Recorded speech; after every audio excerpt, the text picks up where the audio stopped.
Voilà, dans 2 jours maintenant, nous reprenons la route pour une nouvelle aventure, la saison 19 de notre voyage autour du monde. Après plus de 1190 jours déjà d'exploration, c'est au cœur de l'Afrique australe que nous allons nous retrouver et poser nos pas.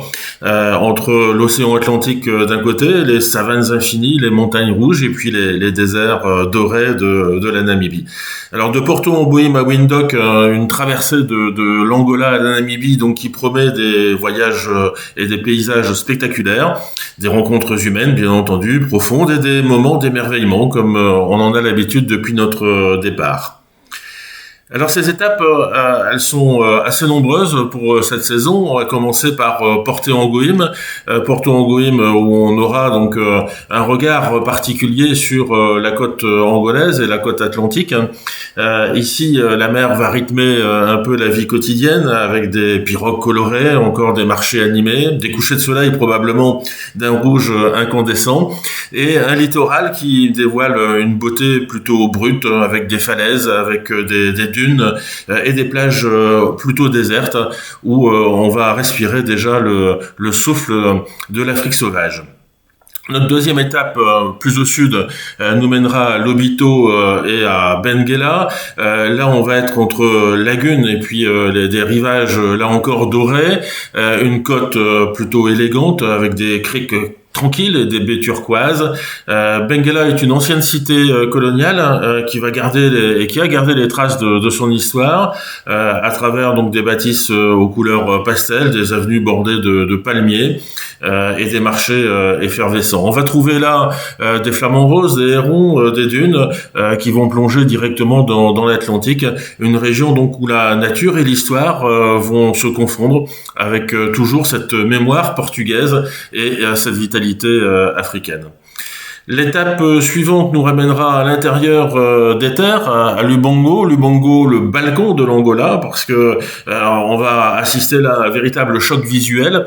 La ville repose dans une vallée qui est entourée de montagnes qui sont spectaculaires, dominées par la statue du Christ roi, le Christ rédempteur brésilien.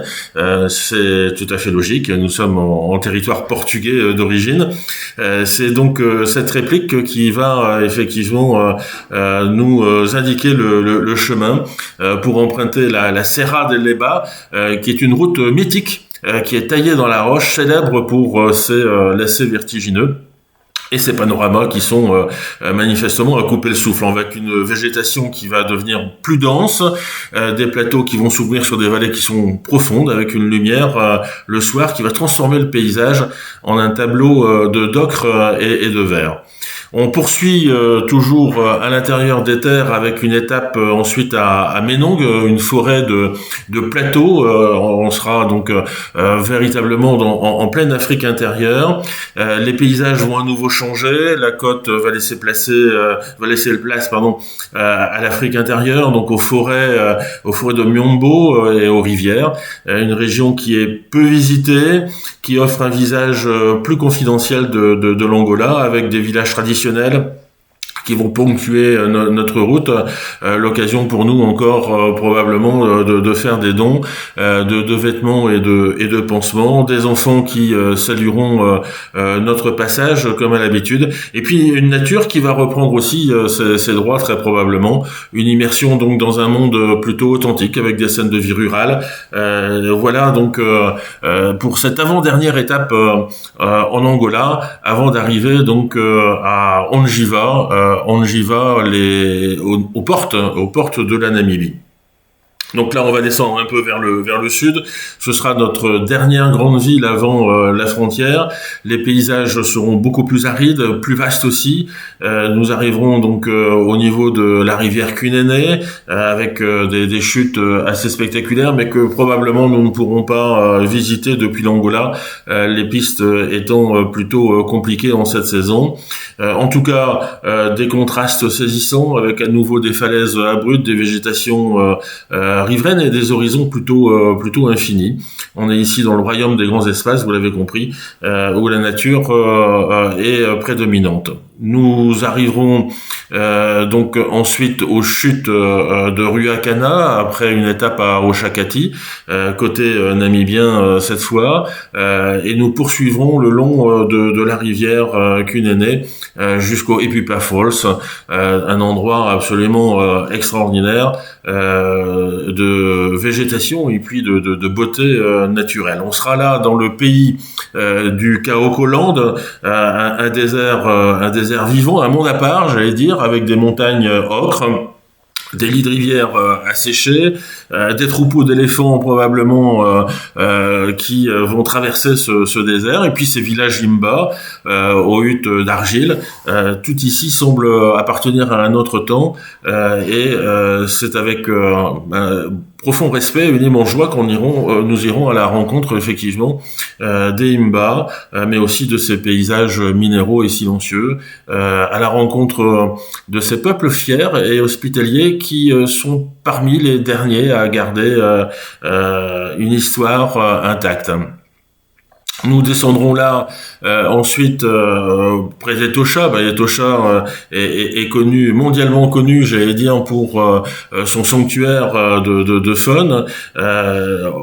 Impossible d'aller en Namibie sans passer par Etosha, qui est probablement l'un des plus beaux parcs nationaux d'Afrique.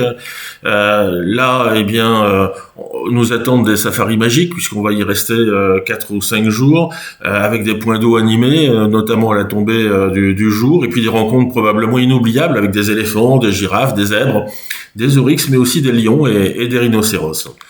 Nous aurons l'occasion à Etosha de nombreux levers de soleil sur le Pan. Le Pan, c'est une vaste cuvette saline, un spectacle unique au lever et probablement aussi au coucher du soleil, du silence, de la poussière d'or, la beauté brute et probablement aussi beaucoup de touristes en 4x4 et les animaux donc qui partageront nos journées. Nous partirons ensuite plus à l'ouest pour rejoindre la côte atlantique avec 2 étapes que nous ferons séparément entre Eiffel-Fontaine et Spitzkop, mais que je résume ici en un seul texte pour la proximité de ce qu'il y a à voir. Là ici on est dans un paysage de roches, de silence et puis d'art rupestre également. La Namibie là ici se fait plutôt rurale. On va trouver des gravures millénaires qui témoignent de la présence des premiers chasseurs. Et à Spitzkop, là ce seront des gigantesques dômes de granit rosé qui vont capter la lumière comme nulle part ailleurs, et on explorera ça à la tombée du jour, au moment où les ombres s'allongent, où la lumière et la lumière bleue, dit-on, est particulièrement agréable et photogénique. Nous rejoignons donc là l'océan à Swakopmund. C'est l'océan et le désert en réalité qui vont se rencontrer à cet endroit-là. On va pouvoir admirer ces dunes, les dunes du Namib. Swakopmund, c'est une ville aux accents allemands avec un contraste qui va être plutôt saisissant puisqu'on va trouver à la fois des maisons à colombage, des cafés viennois et puis derrière ces dunes mouvantes que nous tenterons aussi de gravir, en particulier la numéro 7. Alors là, donc, on va retrouver la mer, on va trouver les saveurs salées, on va retrouver des huîtres, les couleurs du coucher de soleil, et cette impression, donc, effectivement, d'être en même temps près de l'eau et près du sable, un moment donc assez unique en soi. Notre dernière étape en Namibie avant le retour pour les fêtes de fin d'année, ce sera donc bien entendu à Windhoek, une Afrique moderne au cœur de ce continent, une capitale qui est pourtant à taille humaine, qui est posée entre collines et plaines dorées, avec des influences germaniques très marquées, mais aussi avec des touches de modernité africaine, avec ses marchés animés, les architectures coloniales et l'art contemporain qui vont dominer effectivement cette étape. Ça sera le lieu du bilan de cette saison 19 et puis du repos aussi avant d'entamer la suite. La suite, nous vous la découvrirons un peu plus tard, mais une pause s'impose avant la prochaine saison en Afrique, de façon à éviter la période de la saison des pluies de début d'année. Voilà, donc des falaises atlantiques de Porto-Embuim aux montagnes du Spitcoop, en passant par la savane d'Etosha et les rivages de Swakopmund. Cette saison s'annonce comme un hymne à la beauté du monde, un voyage où chaque étape sera une émotion, où chaque route un horizon nouveau, chaque instant une promesse d'émerveillement et avec des rencontres qui probablement seront exceptionnelles. Je vous invite à regarder également sur notre page Un plein jour dès demain notre exploration par avance des spécialités culinaires que nous allons tester lors de ces étapes en Angola et au nord de la Namibie. Et puis sur New Deal, eh bien nous vous présenterons aussi prochainement une petite vidéo là aussi qui va anticiper nos rencontres avec la faune, avec la flore et puis surtout avec ces ethnies, en particulier les ethnies du nord de la Namibie.